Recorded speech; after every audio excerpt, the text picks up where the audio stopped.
తెలుసు చంద్రబాబు నాయుడుకి కానీ పవన్ అవన్నీ తెలిసి ఎట్లా ఉచిత పథకాలు ఇస్తానని ఒప్పుకున్నారు? ఒప్పుకోవద్దు కదా. జనాలందరూ ఏంటంటే అమ్మఒడి పద్ధత ఇంకా సంథింగ్ ఏదో ఆశతో ఉన్నారు.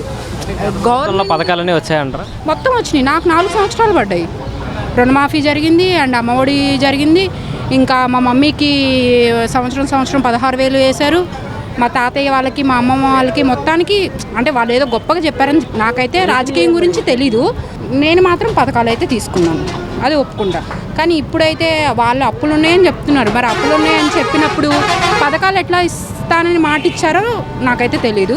జగన్ గారి కంటే ఎక్కువ పథకాలు ఇస్తామని చెప్పి అధికారంలోకి వచ్చారు కదా, వాళ్ళు వాటిని నెరవేర్చే అవకాశం ఉందంట. గత ప్రభుత్వం అప్పులు ఉన్నప్పుడు వీళ్ళు అంతకంటే ఎక్కువ ఎట్లా ఇస్తారు? సంపద సృష్టించే పథకాలు ఇస్తామని చెప్పి కూడా అంటున్నారు. సంపద సృష్టించిన తర్వాతే పథకాలను ఇస్తాం. వీళ్ళ చేతుల్లో ఉందా సంపద? లేకపోతే ఈయన ఏమైనా భగవంతుడు సృష్టించడానికి? కాదు కదా. ఇప్పుడు ఈయన కూడా అప్పులు చేయాల్సిందే. లేకపోతే ఈయన సొంత డబ్బు అయితే ఎవరు ఇప్పుడు జగన్ సొంత డబ్బు ఖర్చు పెట్టలా, అట్లా అయినా ఈయన కూడా సొంత డబ్బు ఖర్చు పెట్టాడు కదా. నార్మల్గా ఏంటంటే గెలవడం కోసం జగను అట్లానే మాట్లాడాడు, చంద్రబాబు ఇంతే మాట్లాడతారు.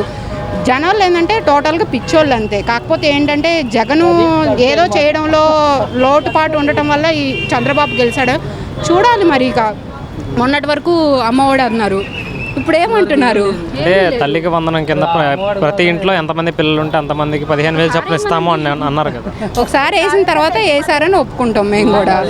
ఏదైనా సరే ఇప్పుడు జగన్ నాకు పడ్డాయి కాబట్టి పడ్డాయి అని ఒప్పుకుంటున్నా, అంతేగాని మొత్తం ఒకటేనండి. ఎవరు ఎక్కువ ఎవరు తక్కువ ఏం కాదు.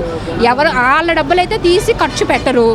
ఏదైనా సరే జనం డబ్బు ప్లస్ ఏంటంటే గవర్నమెంట్ అప్పులు తీసుకుంటారు. అన్నీ ఏదో కోట్లు అప్పు చేశారంటున్నారు.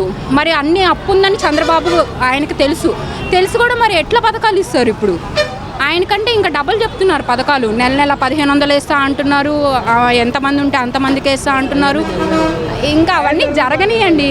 జనాలకు కూడా తెలుసు అది. ఇంకా రుణమాఫీ అనేది లేదు, ఎందుకంటే అవన్నీ జరగవు. అదేవిధంగా ఈ గవర్నమెంట్లో డెవలప్మెంట్ అయ్యే అవకాశం ఉందంటారా? గత ప్రభుత్వంలో సంక్షేమానికే పరిమితం అవుతుందంటారా? అది డెవలప్మెంట్ అంటే ఏం డెవలప్మెంట్ చేస్తారు? ఏం జరిగింది? ఇప్పటివరకు ఏం జరగలేదు.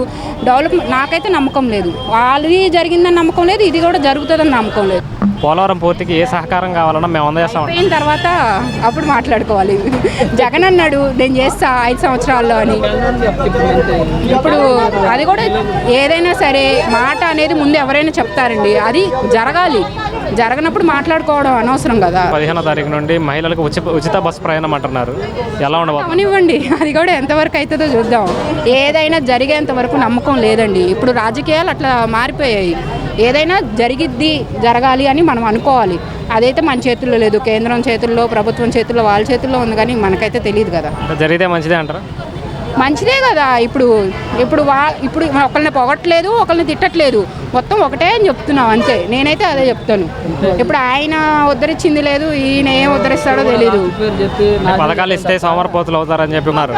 సోమరిపోతులు ఎంతమంది అవుతున్నారు? ఇప్పుడు ఎవరైనా సరే పనికి వెళ్ళాలి, కష్టపడాలి, తినాలి. అవును, ఇప్పుడు వాళ్ళు ఇచ్చే ఇప్పుడు ఒక మనిషికి ఒక 5 కేజీలు ఇస్తున్నారు. 5 కేజీలతోనే ఒక మనిషి నెలంతా బతకలేడు కదా. ఒక అన్నం ఒకటే తింటారా? లేచిన కాడి నుంచి ఇంకెన్ని వండుకోవాలి, ఇంకెన్ని కావాలి సరుకులు, లేచిన కాడి నుంచి ఇంటి రెంట్లు, అవన్నీ ఎన్ని ఉంటాయి. సోమరిపోతులు ఎవ్వరు ఉండరండి. ఎవరికి వాళ్ళు లేచిన దగ్గర నుంచి మనం కష్టపడ్డామా, మనం ఏ పని చేసుకొని బతుకుదామని ప్రతి మనిషి ఆలోచిస్తాడు. సోమరిపోతు అన్నది నేను ఒప్పుకోను. ఎవరైనా సరే డబ్బు పెద్ద గొప్ప వాళ్ళు ఉన్నాళ్ళే పనులు చేసుకొని బతుకుతున్నారండి. ఇంకా చిన్న వాళ్ళు ఎందుకు సోమరిపోతులుగా ఉంటారు? అంటే ఈ జనాలందరూ పథకాల మీద బతుకుతున్నారా? పథకాలు అనేది ఒక పార్ట్ అంతే. మనిషి అనేవాడు ఖచ్చితంగా పని చేసుకొని బతకాల్సిందే. ఎంత సోమరిపోతులు, ఇవన్నీ వేస్ట్ మాటలు ఇవన్నీ. గత ప్రభుత్వంలో నిరుద్యోగుల సమస్య ఎక్కువగా ఉందని చెప్పేసి చంద్రబాబు నాయుడు గారు అధికారంలోకి వచ్చారు కదా. ఈ ప్రభుత్వంలో ఉద్యోగ కల్పన ఏదన్నా అవకాశం ఉందా? నిరుద్యోగుల సమస్య కంటిన్యూ అయ్యిద్ది, కానీ ఎవరికి వాళ్ళు ఉద్యోగాలు ఎత్తుకోవాల్సింది కంటిన్యూ అయ్యిద్ది. కానీ ఉద్యోగాలు ఇవ్వడం అంత తేలికైన విషయం కాదు కదా, అంతే.